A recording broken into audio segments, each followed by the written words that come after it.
पाण्याचा हात घेऊन पांढरी शुभ्र आणि मऊसूत तांदूळाची भाकर आज आपण ज्योती हेल्दी आहारमध्ये बघणार आहोत। तुमची भाकर पहिल्याच प्रयत्नात अजिबात तुटणार नाही आणि तेही न लाटता हात दिसेल आणि भरगच्च पोपळा निघेल अशी पातळ भाकर आज आपण करणार आहोत। चला तर मग रेसिपी सुरू करूया।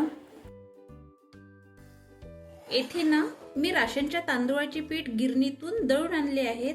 तुम्ही कोणत्याही तांदूळाचे पीठ घेतले तरी काहीच हरकत नाही। यात चवीपुरतं मीठ घालायचं आहे। मीठ मिक्स करून घ्यायचं आहे।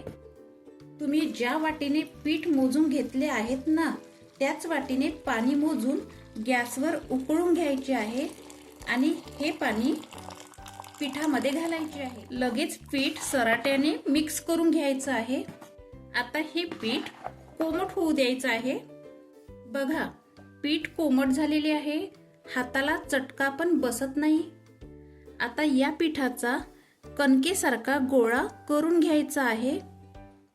बघा गरम पाणी वापरल्याने पिठाला किती मस्त चिकटपणा आलेला आहे आणि पिठाचा गोळा सुद्धा किती मस्त मऊसूत झालेला आहे। आता हे पीठ साइडने ठेवून एक छोटासा गोळा तोडून घ्यायचा आहे। तांदूळाच्या पिठाचा गोळा एका ताटामध्ये घेऊन थंड पाण्याच्या हाताने मस्त चुरून घ्यायचा आहे। पुन्हा थंड पाण्याचा हात घेऊन छोटीशी पारी करून घ्यायची आहे।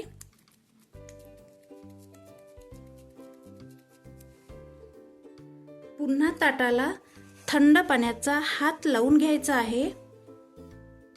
आता भाकरी ताटावर थापून घ्यायची आहे। भाकरी थापताना जास्त जोर द्यायचा नाही।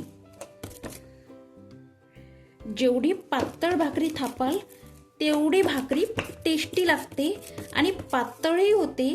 तुम्हाला भाकरी करता येत नसेल तरीही या पद्धतीने तुम्ही भाकरी कराल तर तुमची भाकर अजिबात तुटणार नाही। इकडे तावा हलकासा गरम करायचा आणि भाकरी ताव्यावर घालायची। भाकरीला कलर पांढरा शुभ्र न राहता क्रीमी आलेला आहे। आता भाकरी पलटून घ्यायची। भाकर दोन्ही साइडने अलटपलट करून भाजून घ्यायची। भाकर तर बघा आपली किती मस्त मऊसूत झालेली आहे।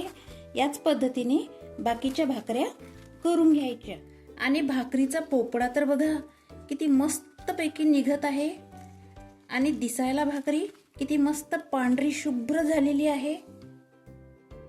अशाच पद्धतीने तुम्ही सुद्धा अशा भाकरी करून बघा आणि कमेंट्स करून नक्की सांगा। धन्यवाद।